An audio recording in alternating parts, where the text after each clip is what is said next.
Hi friend, good morning সকলকে। দেখো, আজকে স্যাটারডে আমি বাজারে চলে এসেছি, কারণ অনেক দিন পরই বাজারে গেলাম। তো আমি মাছ চিনি না বলে মাকে নিয়ে গেছিলাম, তো মেয়েও সঙ্গে গেছিলো। দেখো, আমি বাজারে গিয়ে ফার্স্টে মাছের দোকানেই ঢুকলাম, মাছ বাজারে। তো মাছ আগে দেখে নিলাম, সেদিনকে স্যাটারডে ছিল বলে মাছ বেশি বসেনি। তারপর দেখো, আমি মাছ বাজারে গিয়ে মাছগুলো দেবে। এখানে দেখো কত শুটকি মাছ, কে কে শুটকি মাছ খেতে ভালোবাসো কমেন্ট করে জানিও। তারপর দেখো, এই হুলো বিড়ালটা ছিল বলে আমার মাম্মাম ঢুকতে চাইছিল না, তারপর যাই হোক ওকে ঢুকালাম।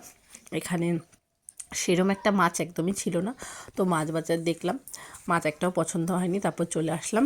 কিন্তু আমার মাম্মাম এই মাছগুলো দেখে খুব ভীষণ আনন্দ পেয়েছে, লাফাচ্ছে বলে জলে। তো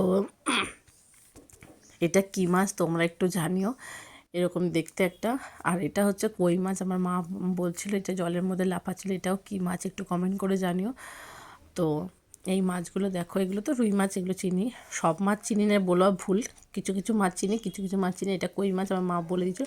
মাছ একদম পছন্দ হচ্ছিল না বলেই আমি তারপর সবজি বাজারে চলে আসলাম। দেখো, শীতকাল বলে কথা, প্রচুর রকমের সবজি উঠেছে। সবজি তো দেখতেও ভালো লাগে, কিনতেও ভালো লাগে। তো দেখো, আমি সবজি বাজারে গিয়ে আমি যা যা সবজি প্রয়োজন ছিল সব নিয়ে নিয়েছি।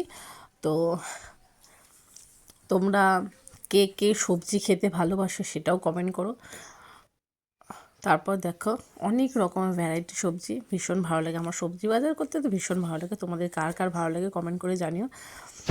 তারপর দেখো, আজকে সবজি বাজার নিয়ে চলে এসেছি। ঠিক আছে, পরে তোমাদের সাথে দেখা হবে। টাটা, আজকের মতো রাখছি।